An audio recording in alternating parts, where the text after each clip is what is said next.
अंजलि बेटा, ये ले लड्डू, इन्हें ले जाकर किचन में रख दे। मैंने पूजा में सबके लिए प्रसाद बनवाया है।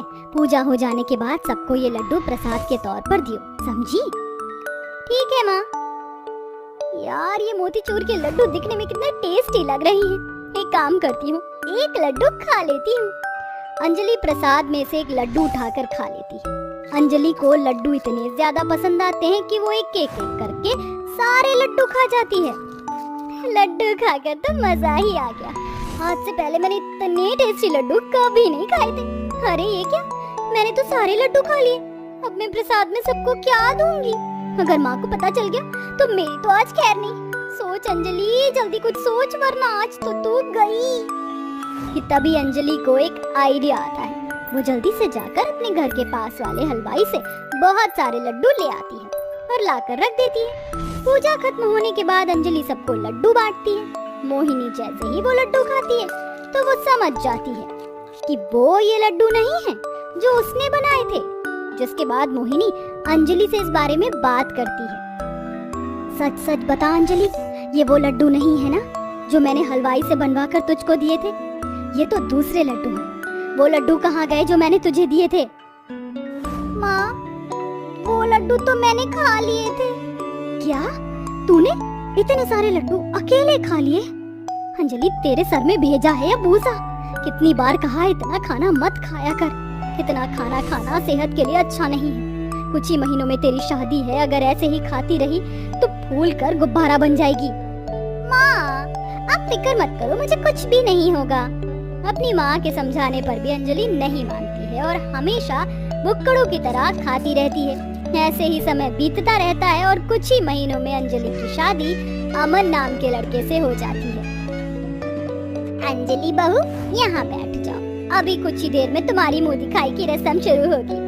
जब तक तुम यहाँ आराम से बैठ जाओ। यार, अब ये मुंह दिखाई की भी रस्म होगी क्या? भूख के मारे मेरी हालत खराब हो रही है। 2 घंटे हो गए और कुछ भी नहीं खाया है। अंजलि इतना बोल ही रही होती है कि तभी उसे अपने साइड में कुछ मिठाई रखी हुई दिखाई देती है, जिसे देखकर अंजलि बहुत खुश हो जाती है। अंजलि चुपके से मिठाई लेती है और घूंघट के अंदर से ही खाने लगती है। एक एक करके अंजलि आधी मिठाई गायब कर देती है। अरे, ये आधी मिठाई कहाँ गई? अभी थोड़ी देर पहले तो यहीं रखी थी। क्या हुआ आरती, तुझे मिठाई लाने को भेजा था, इतना टाइम क्यों लग रहा है? माँ, मिठाई होगी तो लाऊंगी ना। यहाँ तो आधी मिठाई गायब है। किसी मेहमान ने खा ली होगी तो किचन में से ले आ। कुछ समय बाद अंजलि की मुंह दिखाई की रस्म शुरू हो जाती है और देखते ही देखते सारी रस्म खत्म हो जाती है। रस्म खत्म होने के बाद आरती अंजलि को उसके कमरे तक छोड़ देती है, जिसके बाद अंजलि और अमन सो जाते हैं। लेकिन अंजलि की भूख इतनी जल्दी कहाँ खत्म होने वाली थी। आधी रात में नींद में उठकर अंजलि शादी के जोड़े में ही किचन में आती है। बहुत जोर से भूख लग रही है, अब मैं क्या खाऊं? यहाँ तो मुझे कुछ भी दिखाई नहीं दे रहा। एक काम करती हूँ, फ्रिज में चेक करती हूँ, शायद फ्रिज में कुछ रखा हो। ये तो शादी का खाना है, अब तो मजा आ जाएगा खाना खाने में। अंजलि शादी के जोड़े में ही किचन में बैठकर सारा का सारा शादी का खाना खा जाती है और एक बड़ी सी डकार मारकर वापस अपने कमरे में जाकर सो जाती है। सुबह उठने पर जया जैसे ही किचन में जाती है तो उसे फ्रिज में चावल का एक दाना भी दिखाई नहीं देता। अरे ये क्या, फ्रिज में तो इतना सारा खाना रखा हुआ था, लेकिन ये तो इन खाली बर्तनों के अलावा कुछ भी नहीं है। लगता है रात को किसी मेहमान ने खा लिया होगा। लेकिन इतना सारा खाना कोई अकेले कैसे खा सकता है? अब अंजलि रोज आधी रात में उठकर फ्रिज में रखा हुआ सारा खाना खा जाया करती थी और हर रोज सुबह जया सोचती कि खाना गायब कैसे हो जाता है। अंजलि को ये सब करते हुए पूरे 3 महीने हो चुके थे, लेकिन जया को इस बात की भनक भी नहीं होती है। आखिरकार ये खाना जाता कहाँ है? हमारे घर में तो कोई चूहा भी नहीं है जो ये सारा खाना खा जाए, और कोई चोर भी नहीं हो सकता। भला कोई चोर किसी के घर में खाना खाने के लिए क्यों आएगा? और वैसे भी हमारे खिड़की दरवाजे तो इतने अच्छे से बंद रहते हैं। माँ, बात तो तुम बिल्कुल ठीक कह रही हो। हम एक काम करते हैं, हम किचन में सीसीटीवी कैमरा लगा देते हैं। रात में खाना जाता कहाँ है हमें आसानी से पता चल जाएगा कि खाना चोर है कौन। आरती का आइडिया जया को बहुत ही ज्यादा पसंद आता है, जिसके बाद आरती और जया बिना घर में किसी को बताए अपने किचन में कैमरा लगा देते हैं। रोज की तरह अंजलि फिर आधी रात में उठती। क्या बात है, आज तो यहाँ पेस्ट्री भी रखी हुई है।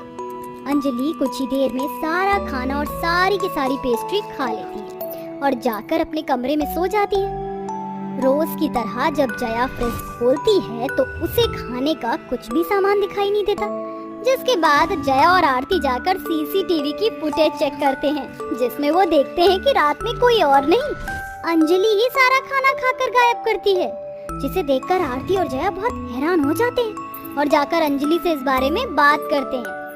अंजलि बहू, क्या तुझे पता है कि रात में फ्रिज में से सारा खाना कौन खाता है? नहीं माँ जी, मुझे कैसे मालूम होगा, थोड़ी ना रात में जागती हूँ जो मुझे पता होगा। लेकिन हमें पता है कि सारा का सारा खाना आखिरकार कौन खाता है। इतना कहकर आरती अंजलि को लैपटॉप में कैमरे की फुटेज दिखाते हुए कहती है, जिसमें साफ साफ अंजलि खाना चुरा कर खाते हुए दिखाई दे रही थी। बहू, अगर तुझे ज्यादा भूख लगती थी तो तुम हमें बता सकती थी, हम तुझे कौन सा खाना खाने से रोक देते। मैं तुझे खुद खाना बना कर देती, तुझे ये चोरी चोरी खाने की क्या जरूरत थी। और बहू, तू इतना सारा खाना खाती है तो जानती है ना, ज्यादा खाना खाना हमारी सेहत के लिए बिल्कुल भी अच्छा नहीं है, इससे हमारी सेहत पर बहुत बुरा असर पड़ सकता है।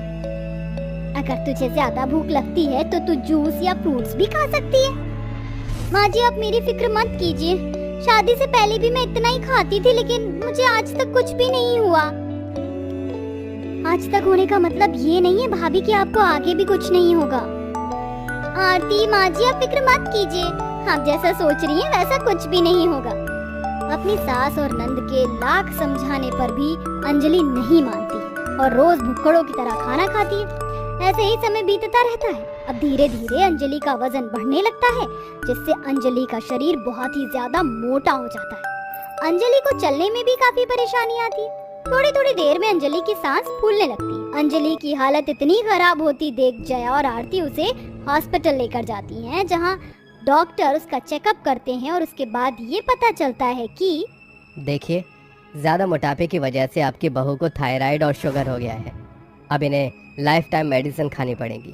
अगर ये मेडिसिन टाइम पर नहीं खाएंगी तो इनकी कंडीशन और ज़्यादा ख़राब हो सकती है। अब इन्हें बाहर का कुछ भी नहीं खाना है, ये सिर्फ उबला हुआ खाना ही खाएंगी। देखा बहू, मैं कहती थी कि इतना ज्यादा खाना सेहत के लिए अच्छा नहीं है। अब हो गई ना तुझे उम्र भर की बीमारी, अब खाती रहे जिंदगी भर दवाइयाँ। माँ जी, आरती, मुझे माफ कर दीजिए। अगर मैं पहले ही आपकी बात मान लेती तो आज मेरी ऐसी हालत नहीं होती। मुझे मेरी गलती का एहसास हो चुका है।